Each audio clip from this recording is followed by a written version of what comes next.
Welcome to smart जीकेमा तपाईहरु सबैलाई स्वागत छ। आजको यस भिडियोमा विक्रम सम्वत 2077 साल कार्तिक 26 गते बुधबार गोरखापत्रमा प्रकाशित ज्ञान सागर अन्तर्गतको विषयगत खण्ड लिएर उपस्थित भएकी छु। मेरो नाम हो श्रद्धा श्रेष्ठ र विषयगत खण्डको पहिलो प्रश्नमा रहेको छ, नेपालमा निजामती कर्मचारीहरूलाई हाल के कस्ता सुविधा प्रदान गरिँदै आएको छ? उल्लेख गर्दै निजामती सेवालाई अझै आकर्षित गर्न सुविधाका सम्बन्धमा आफ्ना सुझावहरू प्रस्तुत गर्नुहोस् भनेर रहेको छ। निजामती कर्मचारीले निजामती सेवामा श्रम, सिप र समयको लगानी गरे बापत सरकारले उपलब्ध गराउने क्षतिपूर्ति कर्मचारीको सुविधा हो। यस्तो सेवा सुविधा मौद्रिक र गैर मौद्रिक गरी दुई प्रकारका हुने गर्दछन्। मौद्रिक सेवा सुविधा मुद्रासँग सम्बन्धित छ भने गैर मौद्रिक सेवा सुविधा भने मुद्रा बाहेकका अरू सेवा सुविधासँग सम्बन्धित रहेको छ। नेपालमा निजामती कर्मचारीलाई हाल निजामती सेवा ऐन 2049 र निजामती सेवा नियमावली 2050 अनुसार निम्न सुविधा प्रदान गरिँदै आएको छ। मौद्रिक सेवा सुविधा अन्तर्गत हेर्नुभयो भने मासिक रूपमा तलब भत्ताको व्यवस्था, 1 वर्ष सेवा गरेपछि तलब वृद्धिको व्यवस्था, ग्रेडको व्यवस्था, तलबी बिदाको व्यवस्था, सेवाबाट अवकाश हुँदा उपदान वा निवृत्ति भरणको व्यवस्था, मुटु, मृगौला र क्यान्सर रोग लागेमा बढीमा 5 लाखसम्म थप आर्थिक सहायताको व्यवस्था, 1 लाख रुपियाँसम्मको जीवन बिमा व्यवस्था, प्रत्येक वर्ष 1 महिना बराबरको रकम चाडबाड खर्च पाउने व्यवस्था, निवृत्ति भरण पाउने अवकाश प्राप्त कर्मचारीले 1 महिनाको निवृत्ति भरण रकम चाडबाड खर्च पाउने व्यवस्था, तलबको 10% रकम कट्टी गरी उक्त रकमको 7% थप गरी कर्मचारी सञ्चय कोषमा जम्मा हुने व्यवस्था, राजपत्राङ्कित कर्मचारीका लागि 12 महिनाको तलब, राजपत्र अनङ्कित प्रथम श्रेणीका लागि 18 महिनाको तलब र अन्य राजपत्र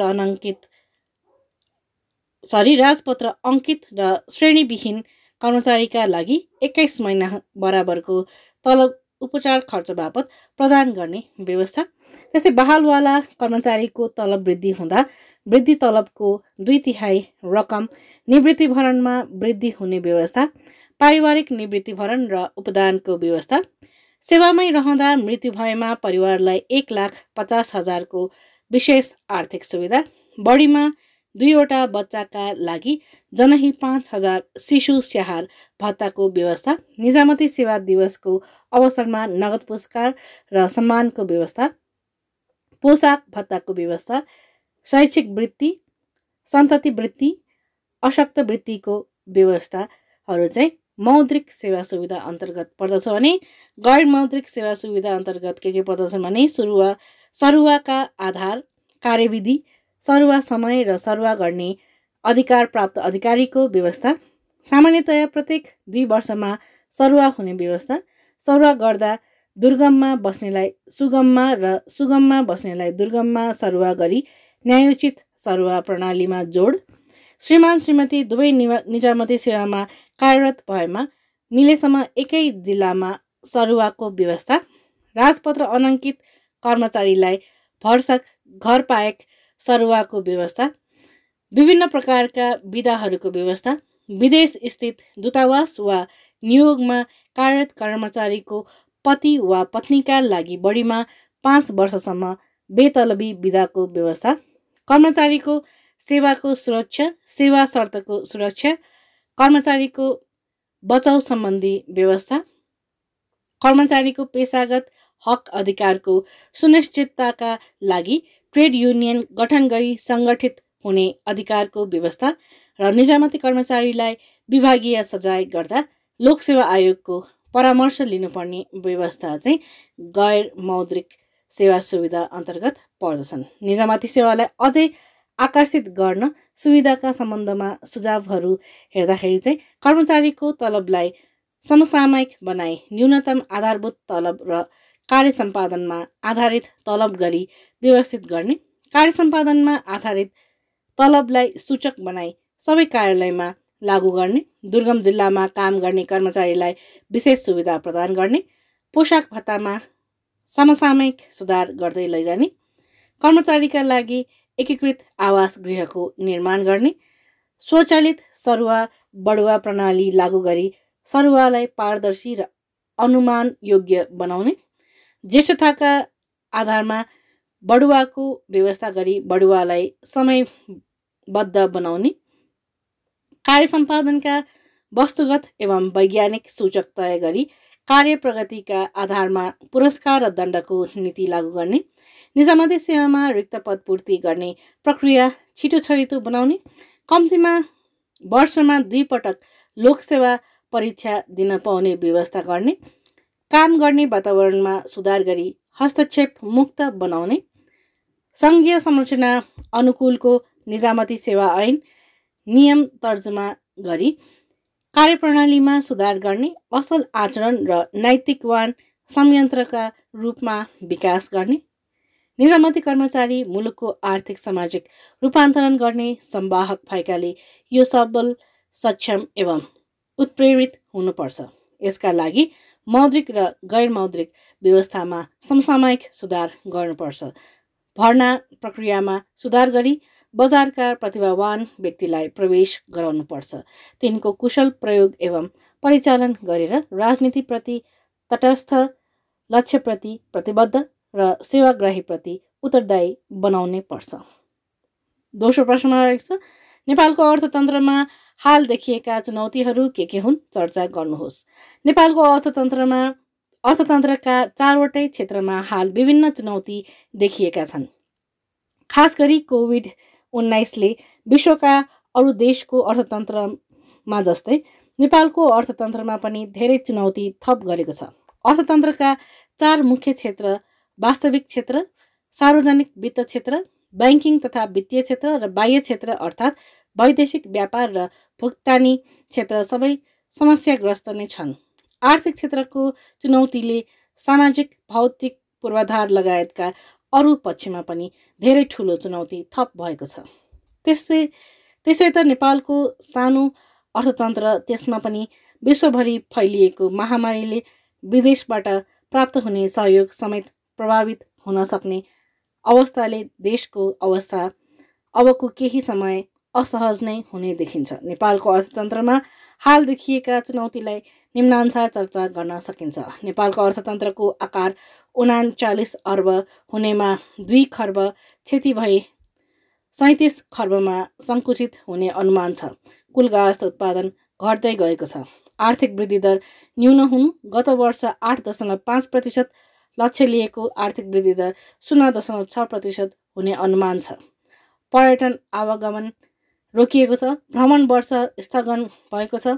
ठूलो आर्थिक क्षति भएको छ। कृषितर्फ सबैभन्दा बढी तरकारी, मासु, दुग्ध व्यवसायमा असर पुगी धेरै नोक्सानी हुन पुगेको छ।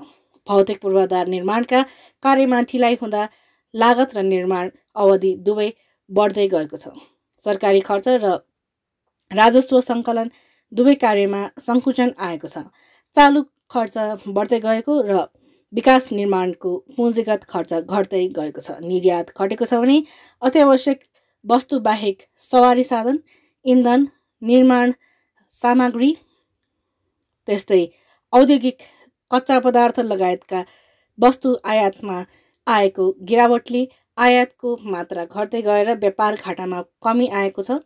यसबाट शोधनान्तर बचत सुदृढ भए पनि यो दिगो र भरपर्दो देखिँदैन। विप्रेषण आयमा खासै कमी आएको देखिएन।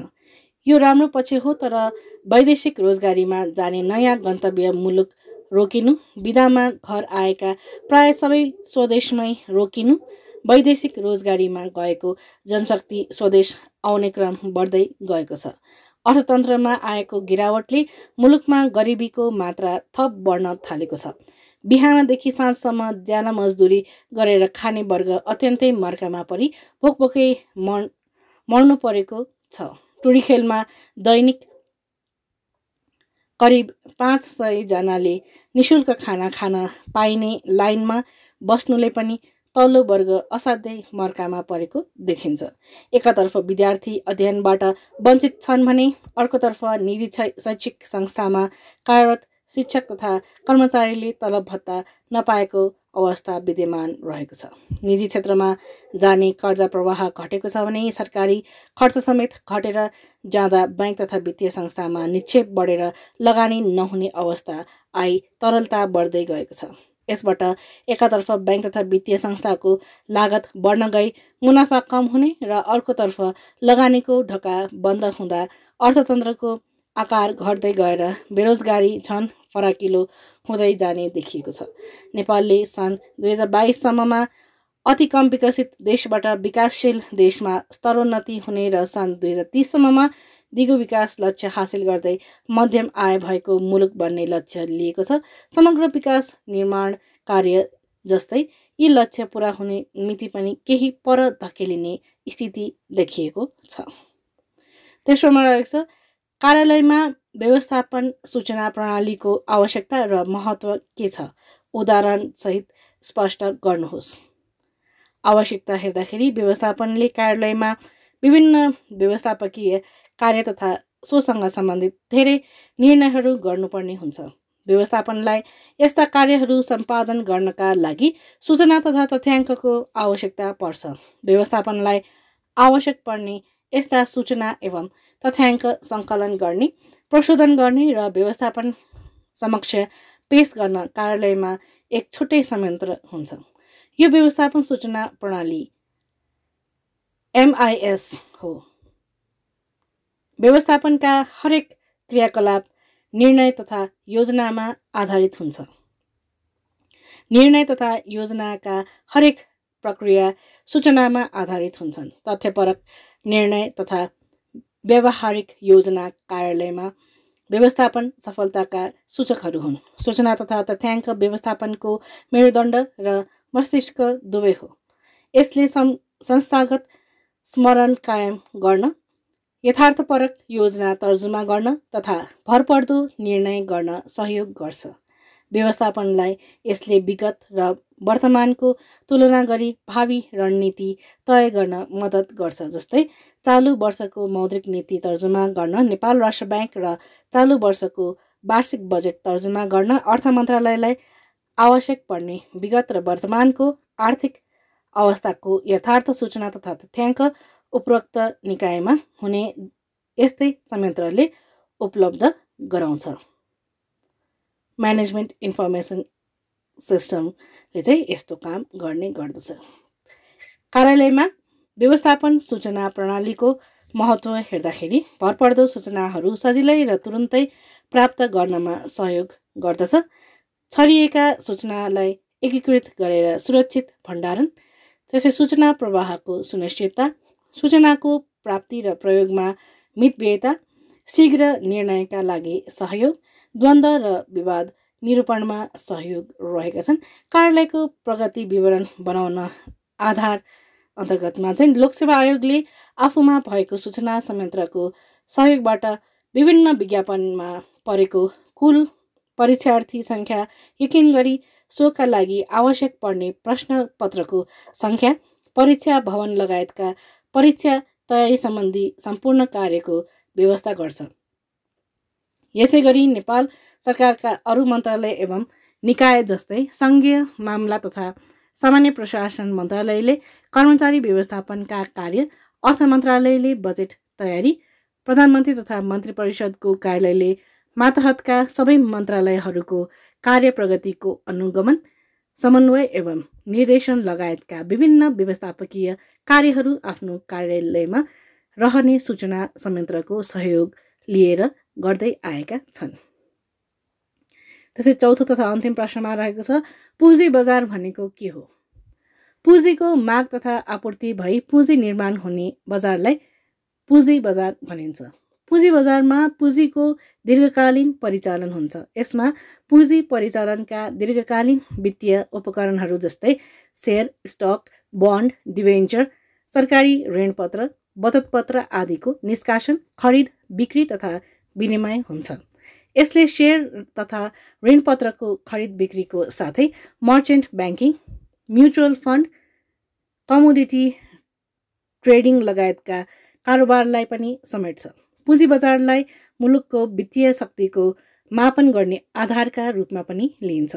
छरिएर रहेको ससाना बचतलाई एकीकृत गरी प्राप्त रकमलाई उत्पादनशील क्षेत्रमा प्रवाह गर्न यसले मद्दत गर्छ। सरकारी तथा निजी दुवै क्षेत्रबाट माग हुने पुँजी आपूर्ति गरी लगानी वृद्धि गर्दै मुलुकको समग्र आर्थिक विकास गर्न समेत यसले सहयोग गर्छ। यो लामो समयसम्म रकम परिचालन गर्ने दीर्घकालीन वित्त बजार पनि हो। नेपालमा पुँजी बजारको प्रभावकारी नियमन गर्न नेपाल धितोपत्र बोर्डको स्थापना गरिएको छ। केन्द्रीय ब्याङ्कका रूपमा नेपाल राष्ट्र ब्याङ्कले पनि यसमा सहयोग गर्दै आएको छ। पुँजी बजारको स्थिरता, समय सापेक्ष पुँजी बजारको विकास गर्न धितोपत्रको केन्द्रीय निक्षेप प्रणाली, सामूहिक लगानी कोष, क्रेडिट रेटिङ कम्पनी जस्ता पूर्वाधारहरूको स्थापना गरिएको छ। त्यसै गरी पुँजी बजारलाई व्यवस्थित गर्न धितोपत्र सम्बन्धी ऐन 2063, वस्तु विनिमय बजार सम्बन्धी ऐन 2074, धितोपत्रको केन्द्रीय निक्षेप सेवा नियमावली 2067 तथा सामूहिक लगानी कोष नियमावली 2067, क्रेडिट रेटिङ नियमावली 2068 लागू गरेको छ र पनि नेपालको पुँजी बजार अझै व्यवस्थित भएको पाइँदैन। हस्त यसको साथै आजको भिडियो यहीँ टुङ्ग्याउन चाहन्छु। जहाँ स्मार्ट जीके नेपालको पहिलो र नम्बर 1 अनलाइन इन्स्टिट्युटमा हाल विभिन्न तयारी कक्षाहरू सञ्चालन भइरहेका छन्। लिन चाहनुहुन्छ भने 9869995445 मा सम्पर्क गर्नुहोला अथवा हाम्रो अफिसियल वेबसाइट www.smartgkonline.com भिजिट गर्न सक्नुहुनेछ अथवा हाम्रो एप स्मार्ट जीके डाउनलोड गरेर पनि क्लासेस लिन सक्नुहुनेछ। त्यस्तै म पनि अब फेसबुक पेजमा अभाइलेबल छु। लाइक, फलो, मेसेज गर्न सक्नुहुनेछ जसको लिङ्क डिस्क्रिप्सन बक्समा रहेको छ। र यदि हाम्रो भिडियोहरू मन परिरहेको छ भने लाइक, सब्सक्राइब, कमेन्ट, सजेस्ट र सेयर गर्दै गर्नुहोला। धन्यवाद।